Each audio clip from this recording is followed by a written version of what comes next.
Frères et sœurs, shalom, Église, bonjour le monde entier.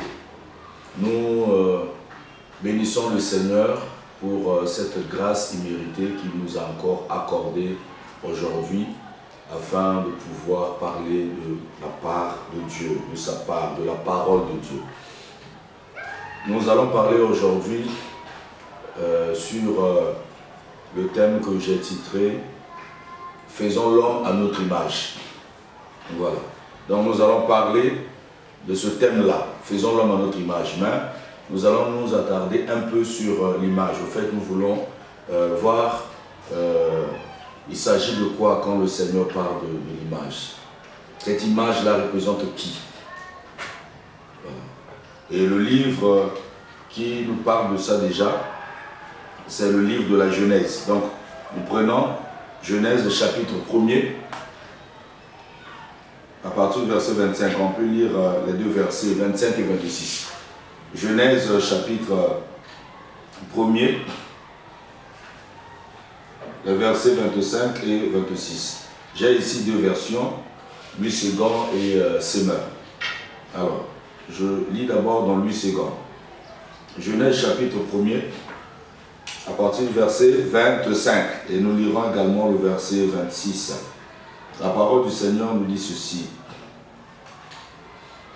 Dieu fit les animaux de la terre selon leur espèce, le bétail selon son espèce et tous les reptiles de la terre selon leur espèce. Dieu vit que cela était bon. Puis Dieu dit, faisons l'homme à notre image.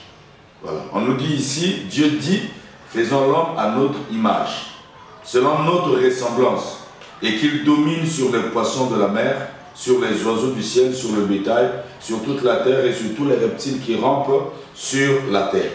Voilà. Dans la version Semeur, il est écrit ceci. Dieu fit les animaux sauvages selon leur sorte, il fit les bestiaux selon leur sorte, les reptiles et les insectes selon leur sorte. Et Dieu vit que c'était bon. Et Dieu dit, faisons les hommes pour qu'ils soient notre image. Ceux qui nous ressemblent, qu'ils dominent sur les poissons de la mer, sur les oiseaux du ciel, sur les bestiaux, sur toute la terre et sur tous les reptiles et les insectes. Alors donc nous voyons ici le Seigneur en train de parler, il utilise le singulier et le pluriel. C'est quand même étonnant de voir cela. Mais quand nous lisons la Bible, nous comprenons pourquoi le Seigneur le dit. Pourquoi il utilise ce langage-là. La Bible dit, Dieu dit. Donc on nous parle, on nous montre que c'est un être, voilà, qui parle. Il est au singulier, dit, c'est moi qui dis. Dieu dit, faisons l'homme. Et quand il continue sa phrase, il parle maintenant au pluriel. Dieu dit, faisons l'homme. Donc c'est comme s'il était en train de parler à la place des autres. Au commencement, il parle de son propre chef. Et un peu plus devant, il parle maintenant au nom de tout le monde. Et vous devez comprendre que c'est ici qu'il y a la différence entre le judaïsme et le christianisme, entre l'islam et le christianisme. Voilà. Ces trois grandes religions-là, s'il faut le dire ainsi, croient en l'unicité de Dieu, en un Dieu unique. Le judaïsme croit qu'il n'y a qu'un seul Dieu, l'islam également croit qu'il n'y a qu'un seul Dieu, le christianisme également croit qu'il n'y a qu'un seul Dieu. Mais la petite nuance, c'est que quand Christ est venu, il nous a introduit quelque chose qui nous différencie des autres religions. Il va dire, moi et le Père, nous sommes un. Donc nous voyons là maintenant la pluralité dans l'unicité, ou l'unicité dans la pluralité. D'où le nom Elohim, Dieu au pluriel. Vous voyez? Et il y a plusieurs versets comme ça dans la parole de Dieu. Je vous donne un. Le Seigneur va parler un jour, il dit, qui enverrai-je? Vous voyez, il utilise le premier pronom personnel. Il parle de lui. Qui enverrai-je? Et qui marchera pour nous? Il parle au singulier et il parle au pluriel. Qui devrais-je envoyer? Moi, l'Éternel. Je veux envoyer quelqu'un, j'ai besoin d'un serviteur qui travaillera pour notre compte. Donc il dit, qui enverrai-je? Et qui marchera pour nous. Donc nous voyons le singulier et le pluriel. Voilà un peu la différence entre le christianisme et les deux autres religions susmentionnées. Donc l'islam et puis le judaïsme. Voilà, il y a plusieurs autres courants que vous maîtrisez. Il y a comment on appelle ça, le polythéisme, il y a l'athéisme, il y a beaucoup d'autres choses. Mais je parle ici des religions qui croient en un Dieu unique. Mais dans le christianisme, la différence, c'est ce que je viens à peine de vous montrer. Alors, le Seigneur dit, faisons l'homme. La Bible dit que Dieu dit, faisons l'homme à notre image. Et vous comprenez déjà qu'il y a là le Père, le Fils et le Saint-Esprit. Mais ils ne sont pas divisés. C'est un seul être. Voilà, dans 3 dimensions. Il y a le Père, il y a le Fils et il y a le Saint-Esprit. Voilà. Et vous allez remarquer, quand vous lisez la Bible, vous verrez que le Père envoie le Fils envoie le Saint-Esprit, le Père parle à l'Église, le Fils parle à l'Église, le Saint-Esprit également parle à l'Église. Quand vous prenez par exemple Acte 13 à partir du verset 1er jusqu'au verset 3, vous verrez là-bas que dans l'Église d'Antioche, il y a eu des prophètes et des docteurs. Et la Bible dit que l'Esprit de Dieu, l'Esprit Saint, le Saint-Esprit dit, mettez-moi à part Paul et Barnabas. Donc vous voyez que le Saint-Esprit est en train de parler à l'Église, c'est comme si l'Église était sa propriété. Et nous comprenons que le Saint-Esprit est Dieu, le Fils est Dieu, le Père est Dieu. Voilà. Et ça ne peut que se comprendre par la foi, par la révélation. Parce que le Seigneur a dit à Pierre un jour que par cette révélation, je bâtirai mon Église. Voilà. Il leur a dit, qui suis-je pour vous? Et Pierre va dire, tu es le Christ, le Fils de Dieu et tout. Jésus dira à Pierre, tu es heureux. Car ce ne sont ni la chair, ni le sang qui t'ont révélé ces choses, mais c'est mon Père dans les cieux qui t'a révélé cela. Donc vous comprenez que pour appréhender les choses du christianisme, pour appréhender les choses de Dieu, hein, dont nous sommes des serviteurs, dont nous sommes ce sujet, nous devons vraiment recevoir de lui par le Saint-Esprit la révélation. Parce qu'il a dit clairement dans sa parole que mes pensées ne sont pas vos pensées, mes voix sont insondables. Et il y a tout un tas de versets similaires. Donc on ne peut qu'appréhender les choses de Dieu par la révélation. Alors s'il faut parler donc de notre thème, je dirais ceci. Quand le Seigneur dit, faisons l'homme à notre image. Vous voyez? Donc nous voyons le Père, nous voyons le Fils, nous voyons le Saint-Esprit. Maintenant, qui est cette image-là? La parole de Dieu nous révèle cela dans Colossiens chapitre 1er. Colossiens chapitre 1er, nous prenons le verset 15. On peut même prendre le verset 14 pour que nous puissions nous faire une idée précise, une idée sur ce que je vais lire. Colossiens chapitre 1er, à partir du verset 14. Étant unis à lui, nous sommes délivrés car nous avons reçu le pardon des péchés. Ce Fils, il est l'image du Dieu que nul ne voit. Il est le premier-né de toute la création. Vous voyez? Et vous allez voir là, il y a toute une liste du pronom personnel. Il est le premier-né, il est l'image de Dieu. Il est, voilà, c'est en lui qu'ont été créées toutes choses. Voilà. Donc on parle ici du Seigneur Jésus-Christ, qui est lui, au verset 15, l'image de Dieu. Dans lui second, on dit carrément, il est l'image du Dieu invisible.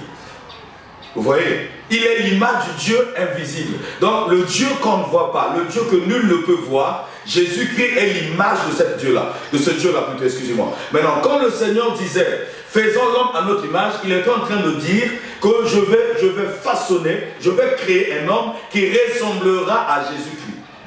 Qui ressemblera à mon Fils unique. Vous voyez? Faisons l'homme à notre image. Et la Bible dit dans Colossiens 1, le verset 15, que Jésus-Christ est l'image du Dieu invisible. L'image du Dieu qu'on ne voit pas. Donc vous comprenez par là que Adam a été créé à l'image de Jésus-Christ. Nous avons été créés à l'image de Jésus-Christ. Dieu voulait bien qu'il y ait un représentant sur terre. Et vous devez comprendre également que le Seigneur a toujours voulu que ce qui se passe au ciel soit également la même chose sur terre. Quand le Seigneur a répondu à la question posée par les apôtres, en lui demandant de leur enseigner comment est-ce qu'ils devaient prier, le Seigneur leur dira, quand vous priez, dites, notre Père qui es aux cieux, que ton règne vienne, que ta volonté soit faite sur la terre comme elle est au ciel. Vous voyez, le Seigneur veut bien que ce qui se passe au ciel se reproduise sur la terre. Et il ne nous a pas dit de répéter cette prière-là, ce n'est pas une récitation, mais c'est tout un enseignement, puisque les apôtres ont dit, enseigne-nous. Ils ont demandé à Jésus de leur enseigner comment faudrait-il prier. Donc quand le Seigneur répond, il est en train de leur donner non. des grandes lignes, plutôt leur donner là, une récitation, mais il était en train de leur donner un enseignement, puisque c'est ce qu'ils avaient demandé. Enseigne-nous à prier. Et le Seigneur leur a enseigné comment prier. Et quand il dit, dans vos prières, vous devez dire notre Père. Donc dans notre Père, il est en train de nous enseigner que vous ne devez plus seulement considérer, vous ne devez plus considérer Dieu seulement comme un Dieu créateur et vous êtes des créatures. Vous devez le considérer comme un Père et vous êtes ses enfants. Donc il y a une relation de famille, il y a une filiation là entre Père et Fils. Donc plus de peur, hein, mais d'amitié, d'amour, de sincérité et toutes ces choses. Que la volonté de Dieu se fasse sur terre comme elle est au ciel, vous comprenez que le Seigneur veut bien que ce qui est au ciel se reproduise sur la terre. Je prends encore quelques exemples. Dieu dira à Moïse, tu feras le tabernacle selon le modèle que je t'ai montré. Donc il y a un tabernacle céleste, Dieu a donné une image à Moïse, il dit à Moïse, reproduis cela sur terre. Donc Moïse a vu le modèle céleste et il reproduit sur la terre ce qu'il avait vu dans le ciel. C'est toujours ça la volonté du Seigneur. Vous voyez, quand le Seigneur crée Adam, il y avait une image au ciel. Voilà, donc cette image-là, c'est Jésus-Christ. Et Dieu crée Adam pour que Adam soit la représentation de Jésus-Christ, soit une copie exacte, parce qu'une image, c'est la représentation, une image, c'est aussi une copie exacte. Voilà, donc Adam était là, la reproduction, la représentation, ou une copie exacte de Christ, c'est-à-dire qu'il dominera comme Christ domine. Vous voyez, et c'est comme cela Dieu a dit à Adam, tu domineras sur les poissons de la mer, tu domineras sur les oiseaux du ciel, tu domineras sur le bétail, tu domineras sur tout ce qui rampe, tu domineras. Et sur terre, et le plus grand problème, c'est la terre, parce qu'au ciel, il n'y a pas de souci. Hein. Tout est bon là-bas, on prend ce qui est au ciel, on l'amène sur terre. Au ciel, il y a la solution, et sur la terre, il y a des problèmes. Quand Dieu a créé les cieux et la terre, on ne dit pas que les cieux étaient informes. C'est la terre qui devient informe. Donc il y a un problème au niveau de la terre. Vous voyez? Quand le Seigneur dit encore que ta volonté soit faite sur la terre comme elle est au ciel. Donc au ciel, il y a une volonté de Dieu parfaite. Et sur terre, il y a un souci. Le diable est descendu sur terre. Sur terre, il y a un problème. Les hommes ont péché sur terre. Sur terre, il y a un problème. Et c'est pour cela que Christ est venu sur terre également pour régler le problème de la terre. L'image de Dieu est Christ. Et l'homme a été créé à l'image de Jésus. Vous comprenez? C'est pour cela que Jésus-Christ a poursuivi son image jusqu'à la croix. Parce que quand l'homme a été trompé, séduit, bon, c'est Ève qui a été séduite selon les Écritures. Alors quand l'homme a été trompé, quand l'homme a chuté, quand Ève a été séduite, alors cette image-là a été déformée. Et depuis là, le Seigneur avait déjà prévu comment faire pour récupérer son image. Parce qu'il ne pouvait pas accepter que sa représentation, que sa copie exacte soit modifiée, soit déformée. Et il est venu, il les a suivis, il nous a poursuivis, il nous a suivis, il nous a cherchés, il nous a trouvés. Et quand il nous a trouvés, il nous a fait du bien. Il a guéri ceux qui étaient malades, des images détruites. Il y a eu une femme qui était courbée, Jésus l'a redressée. Voilà, Jésus a ressuscité les morts, Jésus a pardonné les péchés, Jésus est allé jusqu'au sacrifice suprême à la croix pour sauver son image. Mes chers frères, aujourd'hui j'aimerais juste vous dire que quand le Seigneur disait « faisons l'homme à notre image », il était en train de dire « créons l'homme qui ressemblera à Jésus-Christ ». Et quand l'homme a échoué, Jésus est venu sur terre pour montrer à l'homme « voilà ce que tu devais être ». Il a dominé sur les vents de la mer.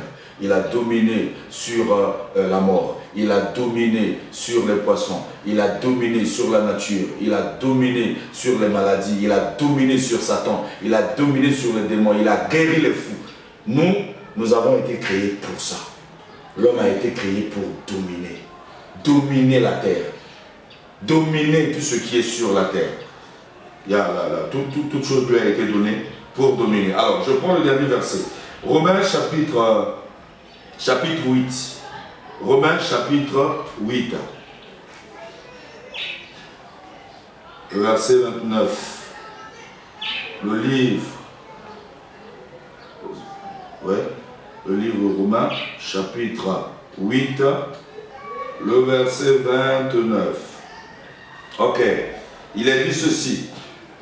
En effet, ceux que Dieu a connus d'avance, il les a aussi prédestinés d'avance à devenir conformes à l'image de son Fils, afin que celui-ci soit l'aîné de nombreux frères. Vous voyez? cette image-là revient toujours. Et qui est cette image? C'est Christ. Dans Romains 8, 29, vous venez de lire que ceux que Dieu a connus d'avance, il les a prédestinés à être semblables à l'image de son Fils. Ouais. Donc Dieu veut que les enfants de Dieu que nous sommes, que le monde entier soit comme Jésus-Christ. Et si nous sommes comme Christ, il y aura la paix dans ce monde. Si nous sommes comme Jésus-Christ, il n'y aura pas de problème. Et si nous sommes comme Jésus-Christ, nous serons aimés de Dieu. Si nous sommes comme Jésus-Christ, nous dominerons, nous régnerons. Mes chers frères et sœurs en Christ, faisons l'homme à notre image. Je veux tout simplement dire que Dieu voulait bien qu'il y ait une représentation sur terre. Jésus-Christ ne devrait pas rester longtemps le Fils unique de Dieu, mais il devait être également le premier-né d'entre plusieurs frères. C'est ce qu'on a dit ici, je peux relire. Dans Luc Ségan, on a parlé de ça aussi d'une manière claire, je relis.